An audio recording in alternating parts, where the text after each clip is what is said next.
Hey everyone, just thought I'd do a quick little rundown on how to change your radiator out on your FG Falcon, your turbo model, initially, as this is a turbo model. First thing I'll say is it is a pain in the bum, or pain in the ass, to do it. I went to Repco and I just got an OEM replacement radiator. I kept the same fans as they were fine, but first thing I would recommend doing is move your front bumper and move your headlights. That's the first thing I'd recommend. Once you get your radiator, good quality coolant. I used Nylon, and then I mixed it with, Penrite, and then used Penrite demineralized water as well too, and just mixed it a ratio of 50-50. But this video is more so just to let you know the ins and outs and sort of a general rundown on how to do it. So I'll crack on. You're going to need 10mm socket, 13mm socket, and then the same in spanners as well. You might need a couple little things floating around, but that's pretty much the basic tool setup you'll sort of need. But first thing I'd recommend doing is take off the front bumper, take off the headlights. Now, if you've never taken off the front bumper off an FG Falcon before, it's just, I'd recommend turning your wheels full lock, driver side, passenger side, left or right, doesn't matter. But you've got to remove the inner guard liner. There's a bolt here and a bolt here. Bumper should pop off. Then you'll have another bolt here and here under this under tray. It's the same with both sides. Pull your front bumper off, pull your headlights off. Next thing you're going to want to do is you're going to have to, unfortunately, you have to unbolt the intercooler and the piping just on the left-hand side. Driver's side, I should say. Excuse me. Unbolt your intercooler, move it out of the way, and then take your intercooler piping off your driver's side. Main reason for this is that, unfortunately, Ford have bolted the air conditioner condenser to the radiator. So to get the radiator out, it's not as simple as 4 bolts and 4 hoses and out it comes. It's a lot more complicated than that.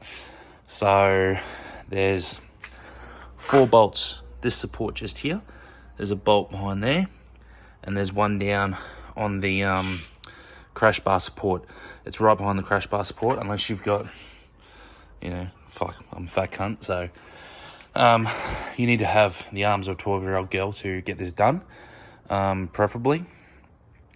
So behind each the crash bar itself and each support that the crash bar mounts to, there's 4 bolts. You have to undo those, right?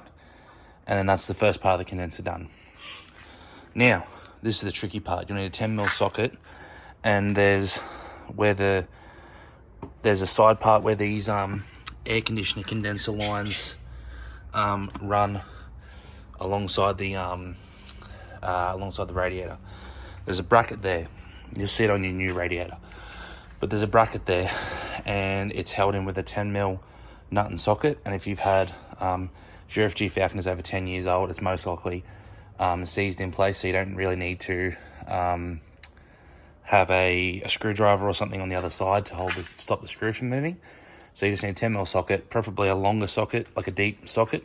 Undo that, and then that'll come out and that'll disconnect the lines from the radiator itself. Then after that you've got a bolt here on the fan and a bolt here on the fans, and then you also need to disconnect this connector here. Fans come right out. That's easy. That's the easiest part of the job.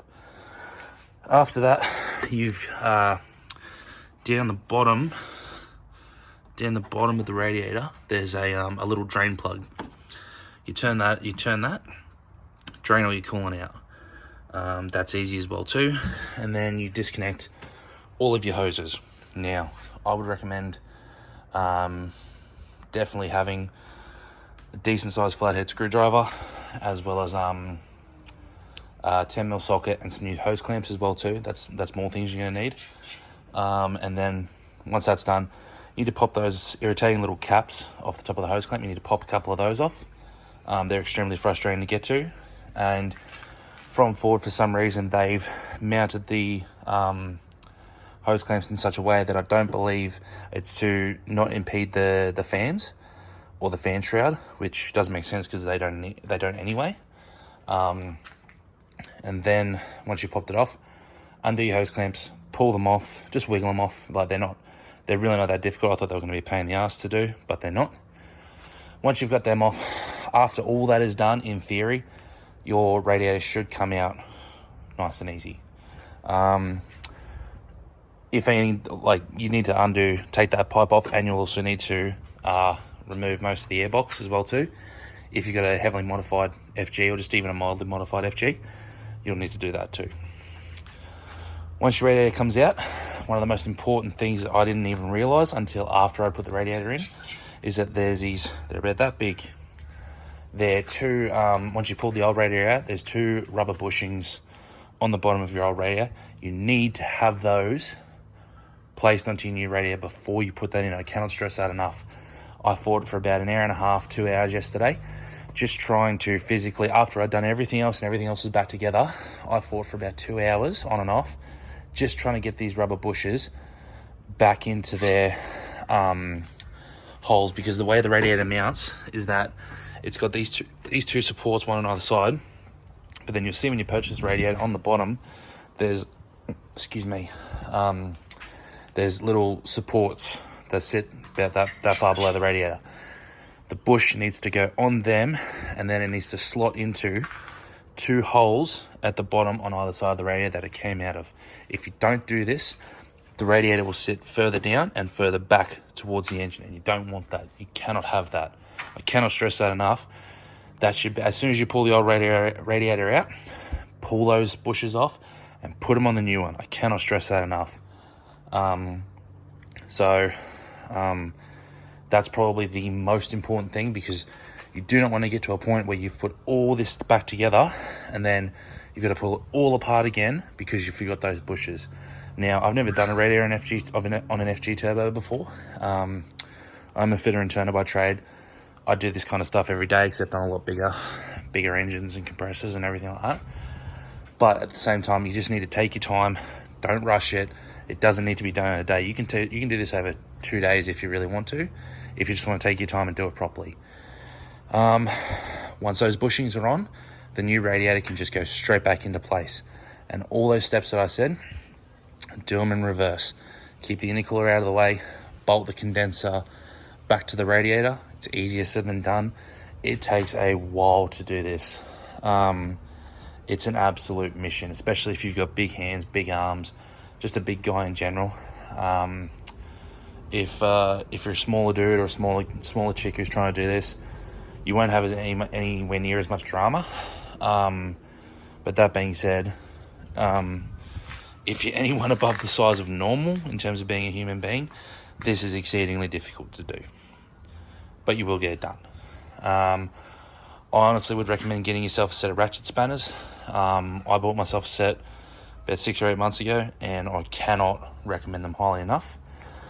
Do not be afraid when you are installing the radiator. Do not be afraid to bend it back, pull it forward, move it side to side.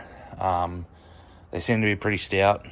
It's an OEM replacement, so it's not genuine Ford article, but same specs, everything like that. So would I prefer to PWR? Yes, I was going to go for a PWR radiator, a 55mm radiator, but it's a 6 to 8 week lead time. The radiator had pretty much let itself go. I didn't have that kind of time. So I bought an OEM replacement. Eventually we will upgrade to a PWR radiator, but that's beside the point. After you've done that, you want to make sure that when your radiator's in, your condenser goes back together. Like, you could probably miss out on maybe leaving. If you can't get to the two bottom bolts, I don't see it being an issue. It is still extremely rigid. But if you can't get those two bolts in, I was able to.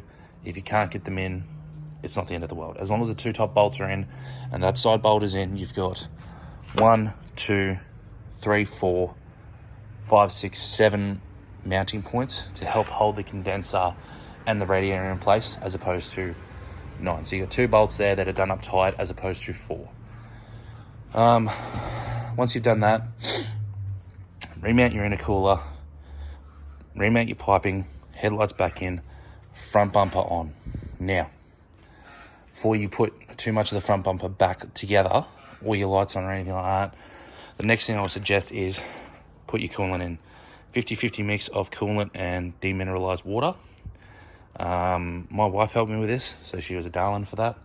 I would recommend have your partner, best friend, dog, whatever, sit in the car, start the car for you, and just watch the temperature gauge.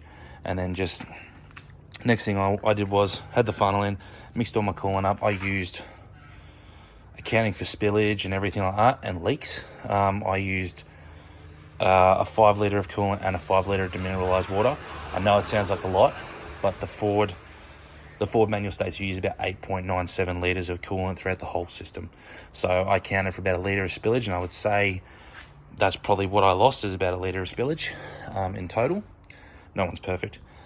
But after that, you fill the coolant up, it's going to cycle through your system, and then to get any air out, you'll see it because it'll come out of this line here.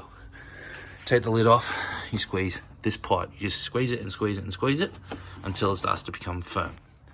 You'll see air come out. Or you'll see water gushing out, like with it. It's aerated, I should say. Have your wife, husband, partner, dog monitor that temperature.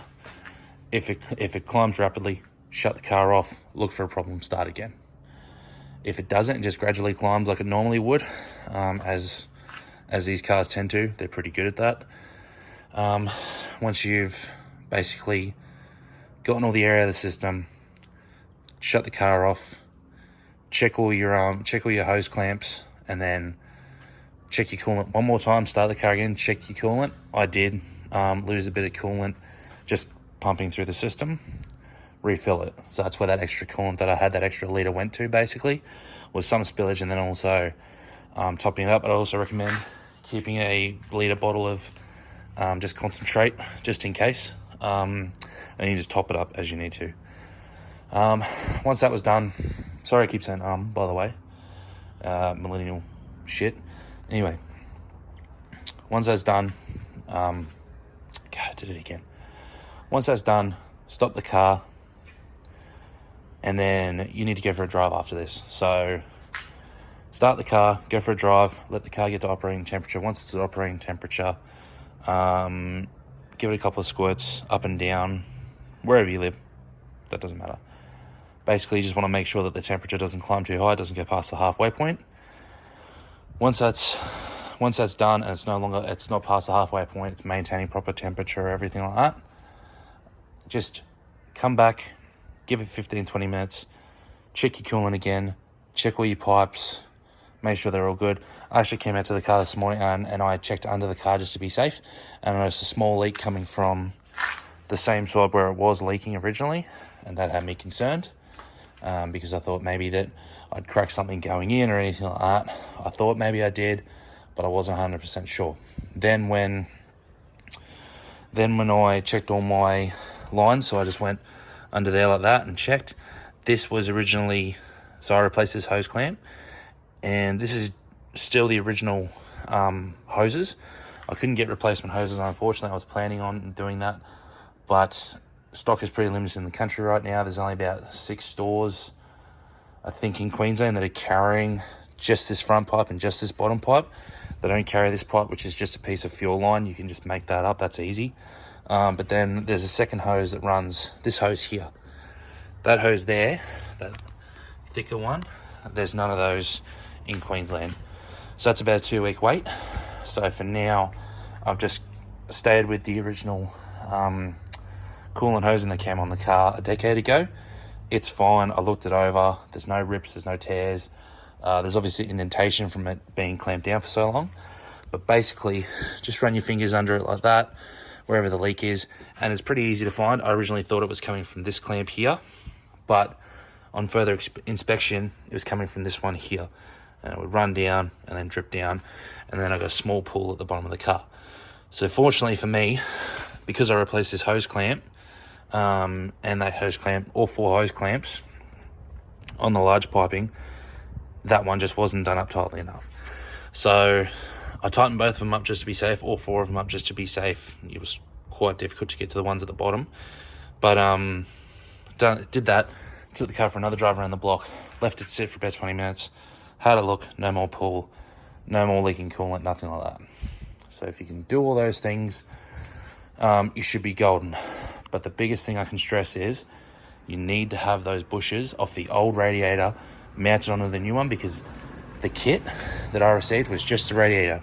The bushes, the pipes, everything is all sold separately. So you need to take the bushes from your old radiator, put them first thing onto the new one. I cannot stress that enough. Apart from that, front bar off first, headlights, intercooler, piping off first, on the driver's side only, piping, driver's side only.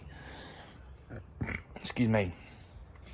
Once all that's done, unbolt top and bottom of the condenser, side part of the condenser, intercooler piping, airbox out, or not out, just off.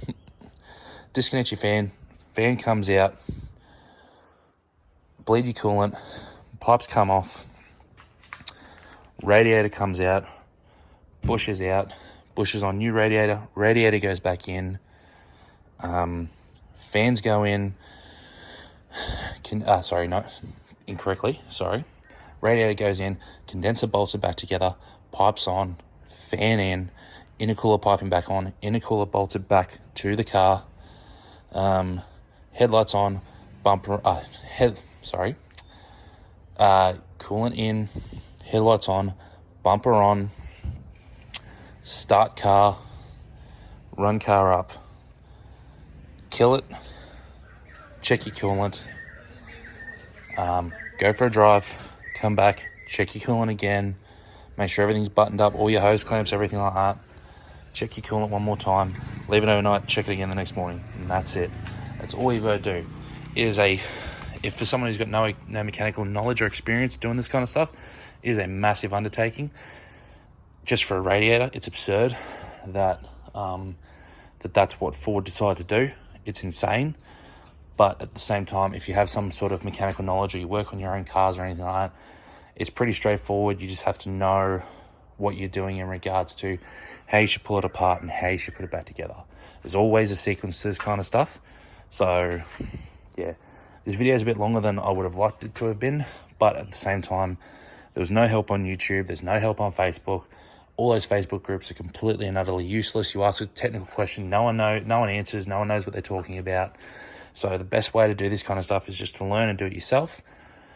It took me probably on and off, probably 6.5 hours to fully pull the car apart, replace the radiator, and then go for a drive.